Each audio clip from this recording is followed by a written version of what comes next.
Earlier this year, I played through the game Little Goody Two Shoes and loved it. I even made a video on it. Hey, maybe watch it after this video. But when I bought Little Goody Two Shoes, I bought it bundled together with Astral Shift's prior game, Pocket Mirror. I knew nothing about Pocket Mirror when I bought it, but the art looked cool, and after playing Little Goody Two Shoes, I learned two things about the game. The first being that it is tied to Little Goody Two Shoes. I'm not going to say how in this video, so if you want to find out, then play it yourself. And the other is that this is a remaster of an RPG Maker game, the original of which you can download for free from Astral Shift's itch.io page, which is sick. But I'm going to focus on the remastered version available on Steam. I apologize if I butchered this, I tried. Pocket Mirror GoldenerTraum. Thank you to my supporters.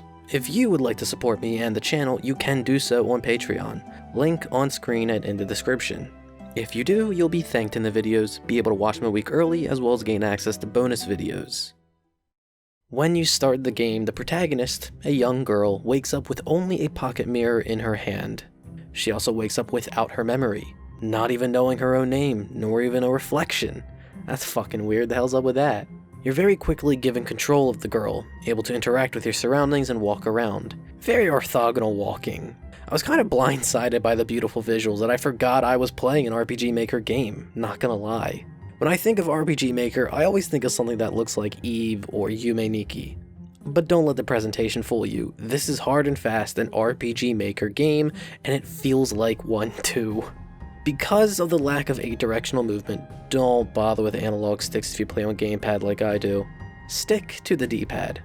So, you can walk around, walk into walls and start laying down a 4 on the floor beat. Damn, look at her go! As for the rest of the controls, you've got an interact button, a menu button, some hotkeys if you want to use it but you don't really need to, and a run button that makes you haul fucking ass. Damn, look at her go! I love how if you're able to run for a long enough stretch, then the camera struggles to keep up. I'm thinking this girl might have a future in sprinting or drumming. There's an option in the menu to turn on auto run if you don't want to hold the button down, but why the fuck would you want to do that? This game is gorgeous. Why would anyone want to run through these screens? In most games, whenever I'm given a run button, I usually use it to speed up traversal, not gonna lie. I've actually tried to make a conscious effort to not just critical path every fucking game I play, running the whole time. Having my finger glued to run buttons is a habit I'd like to fix. But I didn't have that issue in Pocket Mirror. I rarely felt like running. Only when I needed to, or if I was backtracking through a previously explored room when I got a little lost. I also found myself interacting with the environment a lot more than usual. The game actually lets you examine most things in the environment to get some added flavor text or even some extra story. Is that a motherfucking Toho reference? If you're familiar with Little Goody Two Shoes, then the best way to explain the way the game looks is that Pocket Mirror is just an extended 6-hour witching hour. Wait, can it be a witching hour if it's longer than an hour? To explain it not in those terms, the world in Pocket Mirror is surreal, phantasmagoric, and nightmarish in a literal sense. It's like you're watching a bad dream. It can be haunting. Not every environment makes logical sense because it doesn't have to. It's also really fucking pretty. The game is split up into 5 acts, each having a different visual feel and aesthetic it's going for. The first 2 acts, Egliettes and Fleas, are more directly Alice in Wonderland inspired. Direct fucking referencing to the drink me and eat me shit going on too. These 2 acts are a lot brighter and colorful than the following acts. Act 3, Harpay's act, is much darker and feels like it's going for a much more classical horror approach with an old and spooky mansion to explore with some ghosts and shit. Some genre staples going on there. Act 4, Lisette's, is very run down and dilapidated with a circus theme going on with it. There's an Act 5, not going to talk about that shit because it's the end of the game.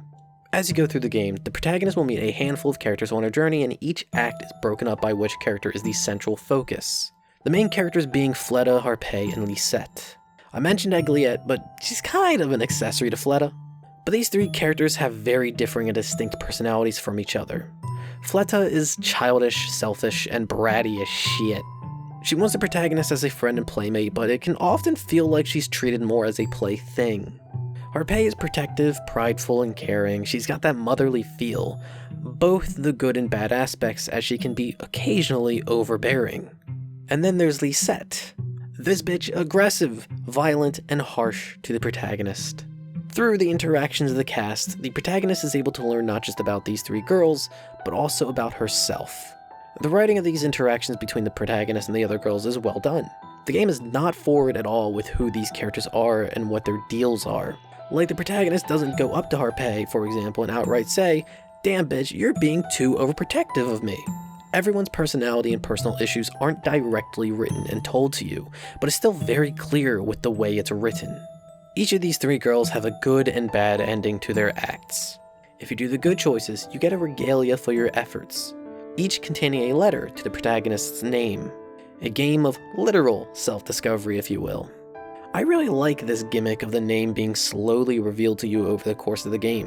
It's a good way to intertwine those self-discovery themes into the gameplay itself. But those regalias don't come the easiest to you. It almost feels designed for you not to get all of them on your first playthrough. Fletta's is entirely luck dependent on the card game, and Harpay's is trial and error to get her regalia, as it requires you to get 6 choices all correct. But honestly, that's not that big of an issue. When you beat the game, you're given a chapter select as well as toggles to select if you got the regalia, so it's really easy to get the remaining endings you missed.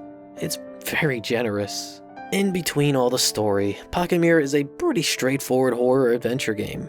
I say horror, and it is one, but I also don't think it's scary.